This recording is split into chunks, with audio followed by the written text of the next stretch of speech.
want to ask, like, your Mount Rushmore of Latin hip hop artists. Mount Rushmore at this point, man, it's hard because you don't want to forget the guys that were before. So I'm gonna just say, I'm gonna go in time, right? Yeah. Like in eras. So I want to say from the years of like early 2000s, I'm gonna start there. But we really can. I gotta go all the way to Kid Frost, you know? Yeah. Like I gotta go to Kid Frost, like he kicked it down, you know what I'm saying? And coming in full, he killed it, you know what I'm saying? And then secondly, as Latinos, you know what I'm saying? I gotta say B-Real and Cypress Hill.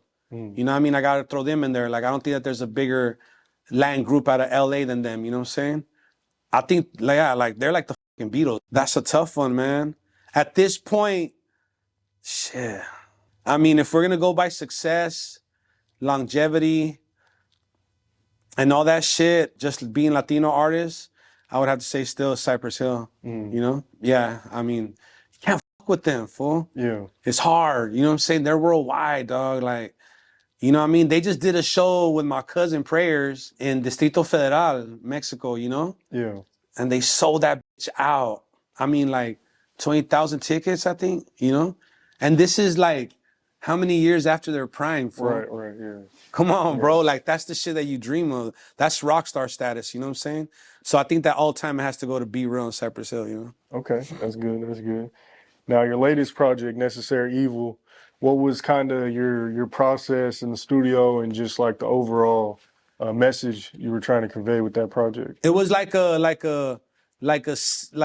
your graduation album, you know? I would say like when you're varsitied out, you know what I'm saying? And you're transitioning like to, I don't know, dog. I want to say it was just a very confident album. Like now I know what I'm doing in the studio. Like now I'm not clueless to like how I want to deliver or how to strategize certain songs, certain deliveries, certain writing patterns, certain subject matter. You know what I'm saying? It's a very mature album, as well as my Southside Logo album. Like I feel like those two albums really established like my growth in the game and where I'm at and what I've learned to this point. You know what I'm saying? So those are my two favorite projects as of this thus far, dog. But yeah, it was just letting my nuts hang, you know? As a veteran in the game that's still relevant, you know what I'm saying? Like just showing how you're supposed to make records, you know? Because a lot of people, you know, for the youngsters, because I was there, you know, you're just trying to rep, you know? Rep where you're from, bang your shit, and rep who you believe you are in the game. But once you know who you are and you know your place, it's a different type of music that you're making. Right. You know what I mean? You're not questioning or trying to prove nothing.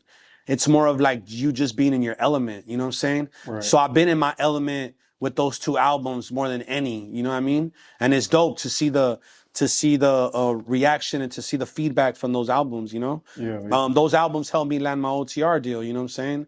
And those albums like got me and Benji working together, you know, which, you know, Benji, like I said, he put Lefty on his back too, you know what I'm saying? They got together and made classics, you know what I mean?